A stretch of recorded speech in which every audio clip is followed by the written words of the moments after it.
मैंने मुख्यमंत्री जी के नाम एक खुला पत्र जारी किया और उस पत्र के माध्यम से मैंने मांग किया कि जो पूर्वांचल एक्सप्रेस वे है उसके अगल बगल लगातार भूमि अधिग्रहण करने की कोशिश की जा रही है और कारपोरेट घराने इसकी कोशिश कर रहे हैं। कि पवई ब्लॉक की जो सीएससी है उसमें डॉक्टरों की कमी है। महिला का डॉक्टर नहीं है, बच्चों का डॉक्टर नहीं है, न्यूरो का डॉक्टर नहीं, हार्ट का कोई डॉक्टर नहीं है। और सबसे महत्वपूर्ण बात है कि छोटे बच्चे जब कभी हार्ट से पीड़ित होते हैं तो उसका भी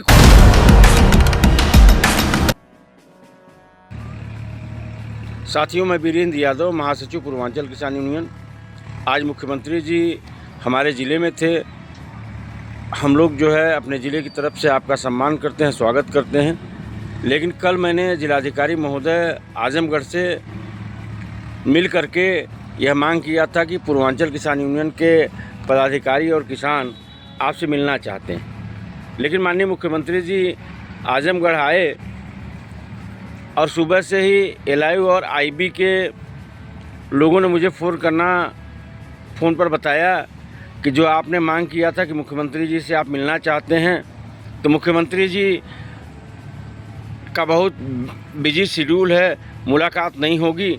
आप जो है अपना जो आपका मांग पत्र है वो दे दीजिए, वो मुख्यमंत्री जी तक पहुंचा दिया जाएगा। तो साथियों, मैंने मुख्यमंत्री जी के नाम एक खुला पत्र जारी किया।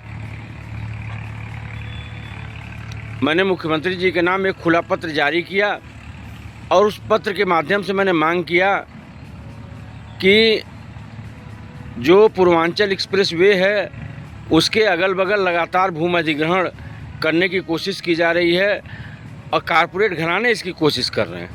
तो हम चाहते हैं खंडौरा से मिल्कीपुर के बीच अगर आप कुछ करना चाहते हैं किसानों के लिए तो एक एकीकृत मंडी की स्थापना कर दीजिए, जिसमें जो है दूध मंडी, फल मंडी, सब्जी मंडी, ये सारी चीज़ें हों। तो साथियों, मैं कहना चाहता हूं कि मैंने इसके लिए एक मुद्दा ये उठाया। दूसरा, हमने कहा कि पवई ब्लॉक की जो सीएससी है उसमें डॉक्टरों की कमी है। महिला का डॉक्टर नहीं है, बच्चों का डॉक्टर नहीं है, न्यूरो का डॉक्टर नहीं, हार्ट का कोई डॉक्टर नहीं है। और सबसे महत्वपूर्ण बात है कि छोटे बच्चे जब कभी हार्ट से पीड़ित होते हैं तो उसका भी कोई डॉक्टर नहीं। और वहाँ मशीनें हैं, एक्सरे से लेके सारी मशीनें हैं, लेकिन वो ख़राब पड़ी हुई हैं।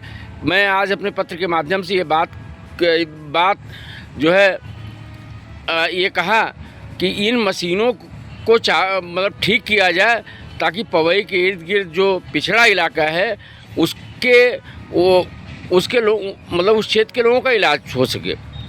अगली मांग मैंने ये उठाया कि जो हमारा इलाका है शिक्षा के रूप से पिछड़ा हुआ इलाका है।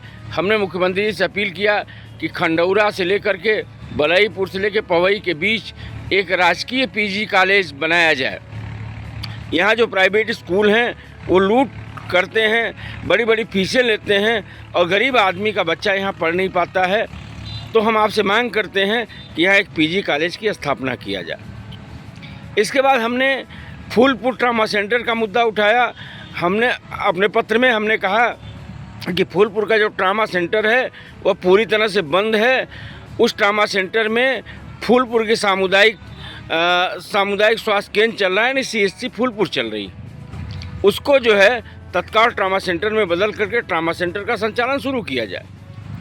मैंने एक मुद्दा उठाया कि राजकीय महिला महाविद्यालय अंबारी जो है, जिसमें 5 साल पहले से कॉमर्स की और साइंस की मान्यता मिली हुई है, बिल्डिंग बन के तैयार है, लेकिन वहाँ जो है अध्यापकों की नियुक्ति यानी प्रोफेसरों की नियुक्ति न होने के कारण वहाँ पढ़ाई का काम नहीं शुरू हो पा रहा है। तो हम मुख्यमंत्री जी से का ध्यान इस तरफ आकृष्ट कराने की कोशिश की अपने पत्र में कि इस महाविद्यालय को तत्काल प्रोफेसरों की नियुक्ति किया जाए, पद सृजित किए जाएँ और यहाँ साइंस और कॉमर्स की पढ़ाई शुरू हो सके। इसी तरह से मैंने सवाल उठाया है कि जो माहौल से लेके आजमगढ़ तक सड़क जाती है, दशकों से वो सड़क खराब है। मुख्यमंत्री जी आए हैं, हम लोग चाहते थे कि सौगात में कम से कम इस सड़क को बनवाने के लिए जो है बनवाने के लिए जो है हम लोगों को जो है ये सड़क बना के दे देते तो हमको लगता है कि ये सड़क जो है ये सड़क जो है हम लोगों के लिए बहुत आवश्यक है, बहुत ज़रूरी है। अगली मांग जो मैंने किया है कि शाहगंज की चीनी मिल है, जिससे जो है पूरा 339 फूलपुर विधानसभा का जो गांव हैं, ये गन्ना उत्पादक गांव रहे हैं। यहाँ से गन्ना की खेती समाप्त करने की साजिश की गई और शाहगंज चीनी मिल बंद कर दी गई। तो हम लोग ये मांग करते हैं कि शाहगंज की जो चीनी मिल है वो चीनी मिल चालू की जाए। तो साथियों, इस तरह के कई सवाल हमने अपने पत्र में उठाए हैं। हम ये पत्र आपको जारी कर देंगे, मैंने सोशल मीडिया पे जारी किया हुआ है। आप अब जो मुख्यमंत्री जी ने जो आश्वासन दिया है LIU के माध्यम से, IB के माध्यम से, तो मुझे उम्मीद है कि मुख्यमंत्री जी जो है हम लोगों का जो मांग है वो करेंगे, पूरा करेंगे। और खाद बीज से लेकर के मैंने सवाल उठाया है, मैंने सवाल उठाया साधन सहकारी समितियों का, मैंने सवाल उठाया किसान सेवा केंद्रों का, मैंने सवाल उठाया है बहुत सारी चीज़ों का। और मैं LIU और IB के जो अधिकारी मुझे आज फ़ोन करके ये कह रहे थे कि नेताजी आपकी बात मुख्यमंत्री तक पहुंचा दी जाएगी। आज आप जो है मुख्यमंत्री जी से मिलने का टाइम आपको नहीं मिला है, आप जो है ज़बरदस्ती मत करिए, हम लोग जो है आपके साथ हैं, आपकी सारे बातें मुख्यमंत्री जी को पहुंचाई जाएंगी। तो मैं LIU और IB के साथियों से भी कहना चाहता हूं कि इस बार तो ठीक है, आपने जो है आपके कहने में मान गया, लेकिन अगर आजमगढ़ जनपद के 349 फूलपुर पवई विधानसभा की बातें नहीं मानी गई तो अगली बार मुख्यमंत्री जी को हेलीकॉप्टर से आएंगे तो आ जाएंगे, लेकिन हम लोग बॉर्डर पे रहते हैं। मुख्यमंत्री जी को हम लोग पूर्वांचल एक्सप्रेसवे के 182 नंबर के आगे नहीं बढ़ने देंगे। इसके साथ मैं अपनी बात समाप्त करता हूं कि 349 फूलपुर पवई विधानसभा से संबंधित जो बातें हमने उठाई हैं वो माननीय मुख्यमंत्री जी उस मानेंगे। मैंने ध्यान आकृष्ट कराया है क्योंकि यह पूरा क्षेत्र जो है नेतृत्व विहीन है।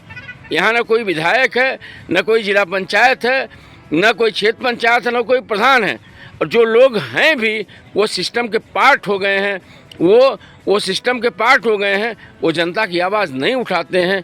इसलिए साथियों, आप सबके सहयोग से मैंने ये ऐलान किया है, आप सबका मैं सहयोग चाहूँगा। धन्यवाद। जिंदाबाद। वीरेंद्र यादव, महासचिव पूर्वांचल किसान यूनियन।